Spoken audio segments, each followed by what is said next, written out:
Dans cette session de formation, nous allons nous intéresser au cas particulier des services à la personne. Parce que les services à la personne supposent dans certains cas d'obtenir un agrément sur lequel je vais revenir, et dans d'autres cas, dans la plupart des cas, il est intéressant de faire une déclaration afin de pouvoir faire bénéficier à nos clients d'un crédit d'impôt.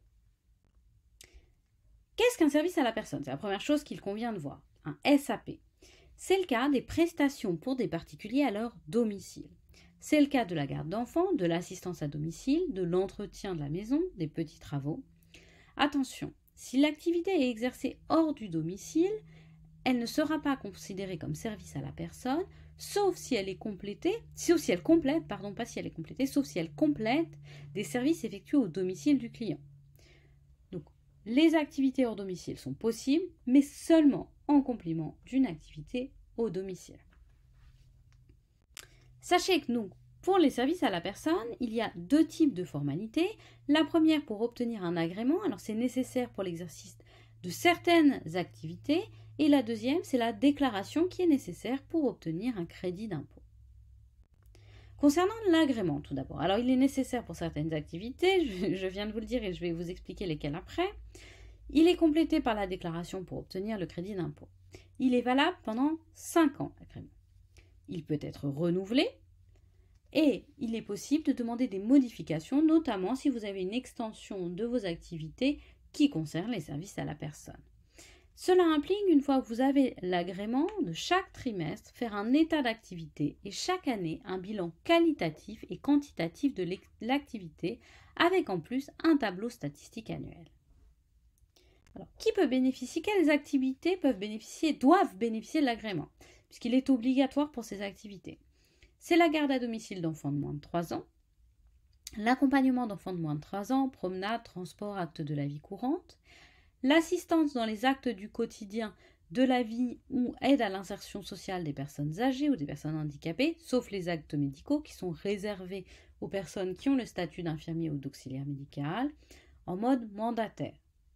C'est l'aide à la mobilité ou à l'accompagnement des personnes âgées, handicapées ou atteintes de pathologies chroniques hors du domicile, promenade, transport ou acte de la vie courante, en mode mandataire. C'est la conduite du véhicule personnel des personnes âgées, handicapées ou de personnes atteintes de pathologies chroniques, à la condition de proposer une offre globale et également en mode mandataire.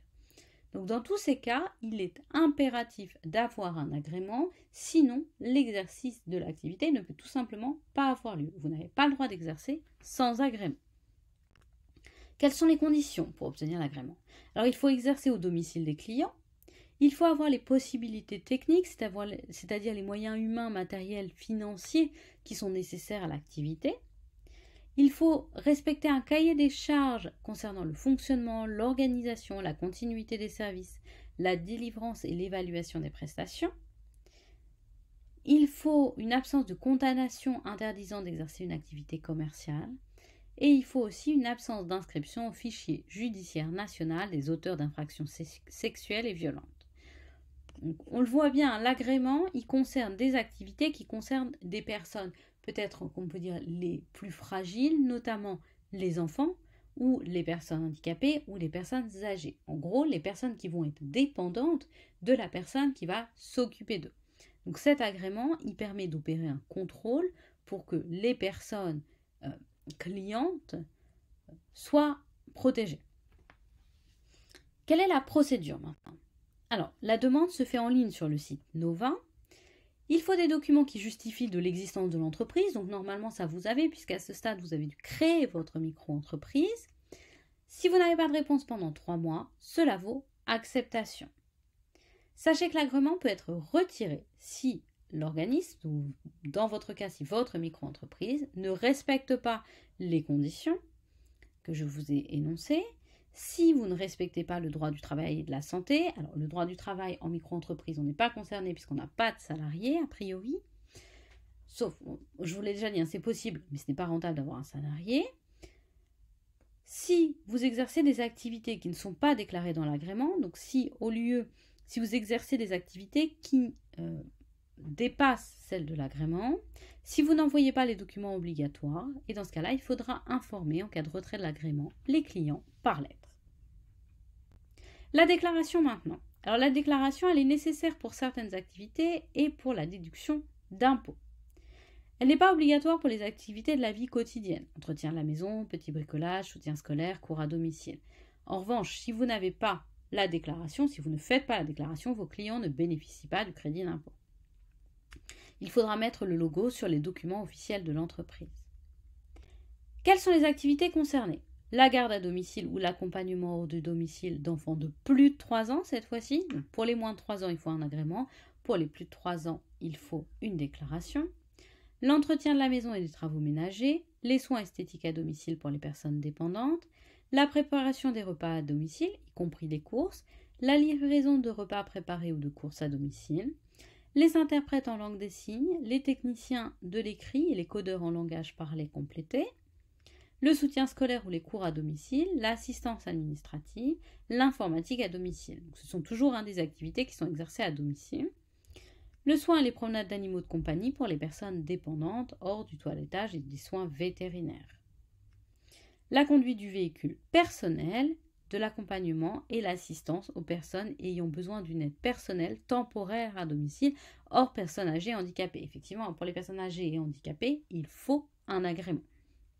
Donc la déclaration, elle sera nécessaire que pour les aspects fiscaux, mais pas pour exercer l'activité. L'activité ne peut pas être exercée sans agrément. La procédure. Alors, il faut enregistrer l'activité et cet enregistrement, il a une durée illimitée. La condition, c'est d'exercer une activité exclusive, sauf quelques exceptions. C'est-à-dire que vous ne pouvez exercer que en service à la personne. Vous ne devez pas avoir de clients hors de cette activité. Vous ne pouvez pas avoir une activité de service à la personne et à côté une activité différente. Ça signifie aussi que vous ne pouvez pas avoir comme clients des entrepreneurs, puisque par définition, eux, ils ne sont pas concernés par les services à la personne. Vous ne pouvez pas avoir des entreprises clientes. La déclaration, elle se fait à la directe du lieu de domiciliation. Il faut fournir les justificatifs de l'existence de l'entreprise. Il faut indiquer les services à la personne concernée. Il faut s'engager à exercer l'activité à titre exclusif, c'est ce que je viens de vous expliquer, sauf les cas de dispense qui sont très très limités. Ce qui va être vérifié, c'est que les coordonnées de l'entreprise sont justes. Par la directe, elle va vérifier l'enregistrement et ensuite, elle va enregistrer vos coordonnées dans la base de données Nova. Alors cette fois-ci, il n'y a pas besoin d'avoir une réponse parce qu'en tant que tel, c'est vous qui faites une déclaration. Vous ne demandez pas quelque chose. La déclaration est valable sans limitation de durée. Je vous l'avais mis au-dessus pour la répétition.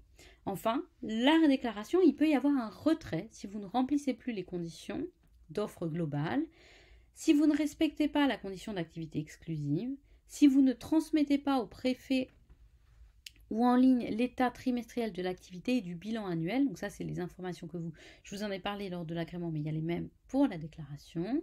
Dans ce cas-là, il faudra informer le client par lettre et vous pourrez demander faire une nouvelle déclaration après 1 an.